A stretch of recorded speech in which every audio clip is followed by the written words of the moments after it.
사건은 1년 동안 복용을 했는데 이제 엑스터시랑 케타민 이런 것들 다양하게 뭐 합성대마 이런 것들을 복용을 하고 투약을 한 사건입니다. 근데 이제 이 사건 같은 경우에는 모발 검사했을 때 마약 양성도 다 나와서 사실상 이제 기소가 될 가능성이 상당히 높다고 생각을 했었습니다.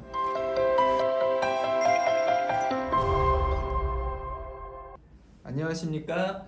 로엘 법무법인의 이태우 대표 변호사입니다. 이원하 변호사입니다. 요즘에 마약이 사회적으로 문제가 굉장히 많은데 뭐 MT5 사건부터 네. 해가지고 굉장히 여러 가지 마약 사건들이 많이 일어나고 있습니다. 저희 회사에서 최근에 마약 사건임에도 불구하고 기소유예를 받았던 사례가 있는데 그 사건이 어떤 사건인지 설명 한번 해주십시오. 그러니까 마약 사건은 요즘에 사실 기소해받기 상당히 어렵습니다. 그런데도 이제 저희 법인에서 마약 사건임에도 불구하고 기소유예를 받았는데요. 그걸 간단하게 설명을 드리겠습니다.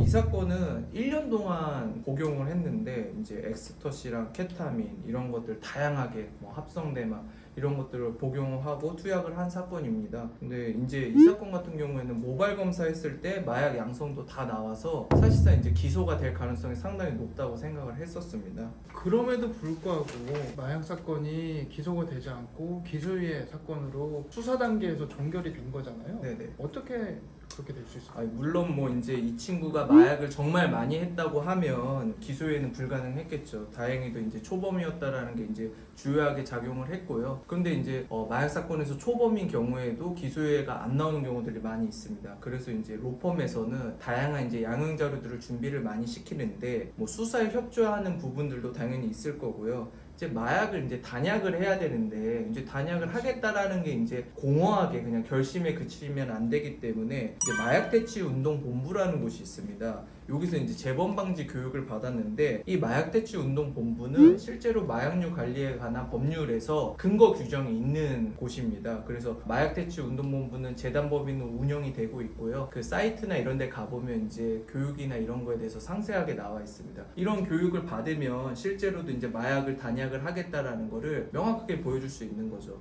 최근에 이제 위너 그룹에 있었던 그 남태현 씨가 방송에 나왔는데 이제 여러 단약을 목표로 해서 하는 커뮤니티를 구성을 하고 거기서 이제 단체 활동도 하고 그러면서 이제 같이 생활을 하더라고요. 이제 이런 것들도 보통 보면 마약을 단약하기 위한 어떤 실천이라 이렇게 볼 수 있는 거죠. 그렇다면은 수사기관에서는 그 단약에 대한 의지 그걸 네. 보고 기소유예를 줬다 이렇게 네. 봐도 될까요? 그리고 의지를 이제 보여줘야 되는데 의지를 보여줄 수 있는 방법이 상당히 한정적이지 않습니까? 그러니까 마음을 이렇게 보여줄 수는 없으니까 실제로 수사를 받을 때도 그런 단약을 하기 위한 어떤 액션들을 하고 있는지를 보여줘야지 비로소 이제 검사님도 기소유예 처분을 해주실 수 있는 거 아닌가 이렇게 볼 수 있을 것 같습니다.